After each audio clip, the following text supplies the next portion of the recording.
नमस्ते छात्रों, मैं हूं काली सर। चलिए आज के इस वीडियो में स्वागत है आप सब लोगों का। आज के इस वीडियो में हम 10वीं कक्षा हिंदी व्याकरण इस व्याकरण में संज्ञा के उपभेद यह घटक सीखने वाले हैं। और संज्ञा के उपभेद में इससे पहले वीडियो में हमने जो पहला उपभेद है व्यक्तिवाचक संज्ञा, इसके बारे में सारी बातें हमने सीख ली है।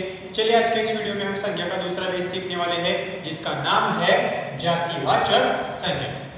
अब देखिए, जातिवाचक संज्ञा की परिभाषा हमें क्या बताती है। जातिवाचक संज्ञा की परिभाषा हमें सिखाती है कि जिस शब्द से हमें किसी वस्तु, किसी व्यक्ति, किसी स्थान आदि के पूरी जाति का बोध होता है, उसे जातिवाचक संज्ञा कहते हैं। उदाहरण के तौर पर नदी, देश, पेड़, पंछी, प्राणी, इंसान, फूल, जानवर, गांव, लड़के आदि।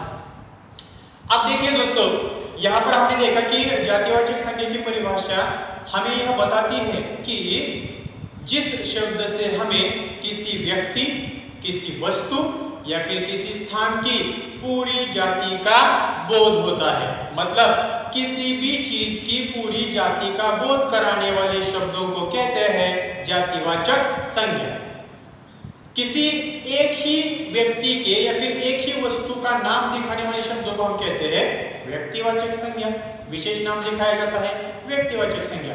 लेकिन यहाँ पर किसी का भी नाम नहीं लिया जाता, पूरी जाति का बोध कराया जाता है। उदाहरण के तौर पर देखिए, हमने देखा पहला शब्द है देश।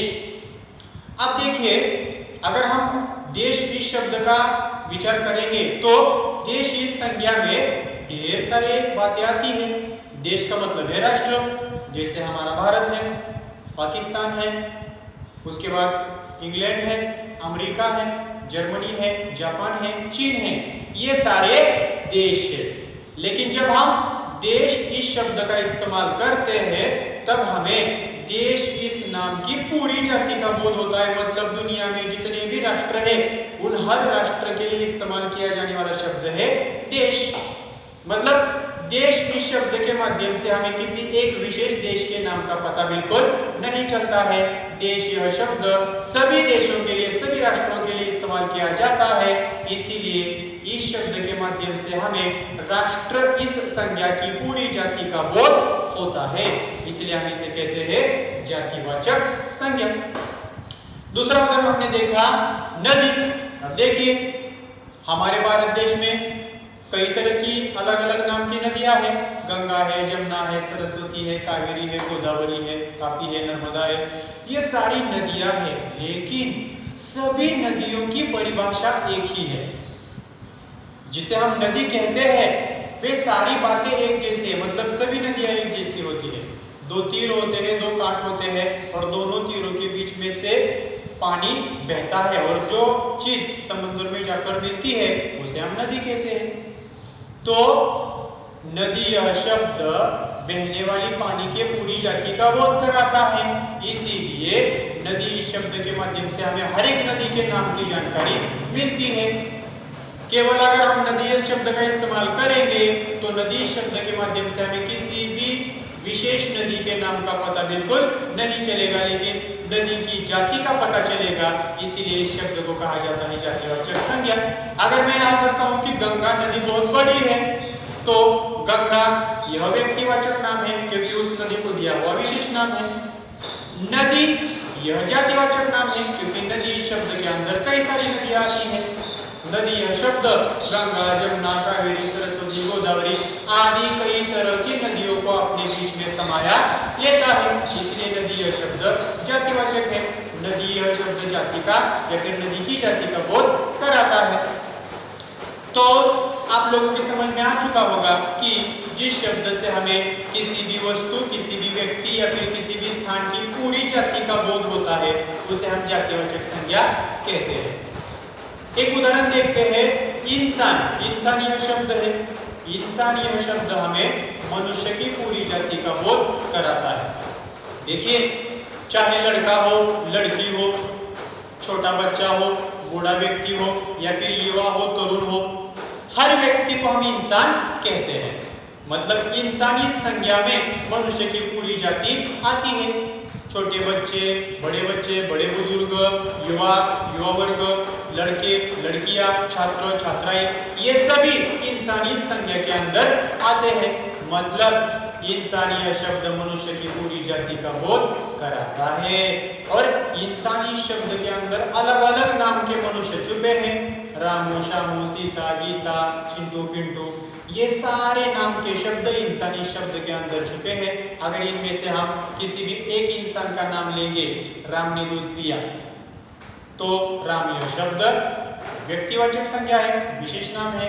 लेकिन हम यहाँ पर सोच रहे हैं जातिवाचक संज्ञा के बारे में, तो इंसानी शब्द के अंदर सभी मनुष्य आते हैं। इसका मतलब है सभी जाति का बोध कराने वाले शब्दों को हम कहते हैं जातिवाचक संज्ञा। चलिए दोस्तों, जातिवाचक संज्ञा के कुछ वाक्य यहाँ पर देख लेते हैं। देखिए आपके सामने फलक पर मैंने कुछ उदाहरण लिखे हैं। पहला वाक्य है नदी में पानी गहरा है। अब देखिए नदी में पानी गहरा है, इस वाक्य में नदी यह जातिवाचक नाम है, जातिवाचक संज्ञा है। आप पूछ सकते हैं कि सर कैसे नदी जातिवाचक नाम है? तो देखिए यहाँ पर अगर मैंने कहा होता कि गंगा नदी में बहुत गहरा पानी है, तो गंगा यह उस नदी को दिया हुआ विशेष नाम है, इसीलिए गंगा व्यक्तिवाचक नाम। और नदी शब्द के अंदर ढेर सारी नदियों के नाम छुपे हुए हैं। अब यहाँ पर देखिए दोस्तों, नदी में पानी गहरा है, लेकिन कौन से नदी में पानी गहरा है इस बात का अंदाजा हमें बिल्कुल नहीं आता है। केवल नदी में पानी गहरा है ये बात हम समझ सकते हैं, लेकिन कौन सी नदी में पानी गहरा है ये बात हमें बिल्कुल पता नहीं चलती है, क्योंकि नदी यह शब्द किसी भी विशेष नदी का नाम नहीं बताता है। यह शब्द केवल और केवल हमें नदी की जाति का बोध कराता है, किसी विशेष नाम के बारे में जानकारी नहीं देता। सभी नदियों के नामों को इकट्ठा करने वाला शब्द है नदी, चाहे गंगा हो, जमुना हो, कावेरी हो, सरस्वती हो, सभी को मिलकर हम नदी ही कहते हैं, क्योंकि वे एक ही जाति के अंदर आती है। अब देखिए दूसरा उदाहरण है, घर के सामने मैंने एक पेड़ लगाया। देखिए दोस्तों, घर के सामने मैंने एक पेड़ लगाया, इस वाक्य में पेड़ यह जातिवाचक संज्ञा है। अब पेड़ तो अलग तरह के होते हैं, आप लोगों को मालूम है, नीम का पेड़ है, बबूल का पेड़ है, बरगद का पेड़ है, कई तरह के पेड़ होते हैं। लेकिन इस वाक्य में तो किसी भी पेड़ का विशेष नाम नहीं लिया गया है, केवल पेड़ शब्द का इस्तेमाल किया है। मतलब पेड़ शब्द के अंदर पेड़ कहे जाने वाले सभी जाति के सभी प्रकार के पेड़ों का समावेश होता है। वहां पर जो पेड़ होते हैं सभी पेड़, चाहे नीम का पेड़ हो, बबूल का पेड़ हो, बरगद का पेड़ हो, सारे पेड़ इस शब्द के अंदर ही आते हैं।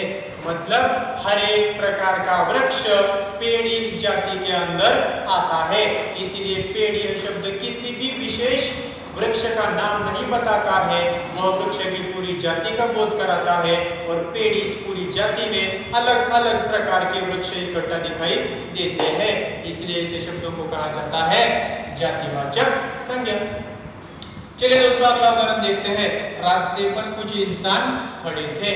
अब देखिए इस वाक्य में इंसान यह जातिवाचक संज्ञा है। अगर मैंने कहा होता कि रास्ते पर राम खड़ा है, तो इस वाक्य में राम यह विशेष नाम है, और विशेष नाम बताने वाले शब्दों को हम कहते हैं व्यक्तिवाचक संज्ञा। अब यहाँ पर किसी भी व्यक्ति का नाम नहीं लिया गया है, केवल कहा है कि रास्ते पर इंसान खड़े थे। अब सारे इंसान तो एक जैसे ही होते हैं, सभी को दो पैर होते हैं, दो हाथ होते हैं, दो आंखें होती है, सारे इंसान एक जैसे होते हैं। तो इंसान इस जाति के अंदर सभी लोग आते हैं, बच्चे हो, बूढ़े हो, युवा हो, लड़का हो, लड़की हो। रास्ते पर लोग खड़े हैं, लेकिन कौन खड़ा है ये मालूम नहीं है, लड़का है, लड़की है, बूढ़े हैं, युवा है, हमें बिल्कुल मालूम नहीं है। केवल इंसान खड़े हैं, एक जैसे दिखने वाले, एक जैसे गुण विशेष होने वाले कई इंसान खड़े हैं।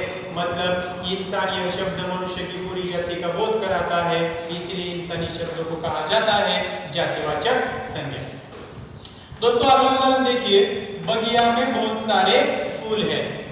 फूल यह शब्द अलग अलग प्रकार के फूलों के नामों को अपने अंदर समाकर आता है। देखिए फूल यह जातिवाचक संज्ञा है। अगर मैंने कहा होता कि बगिया में गुलाब का फूल है, तो गुलाब यह व्यक्तिवाचक संज्ञा है, क्योंकि मैंने एक विशेष फूल का नाम लिया है।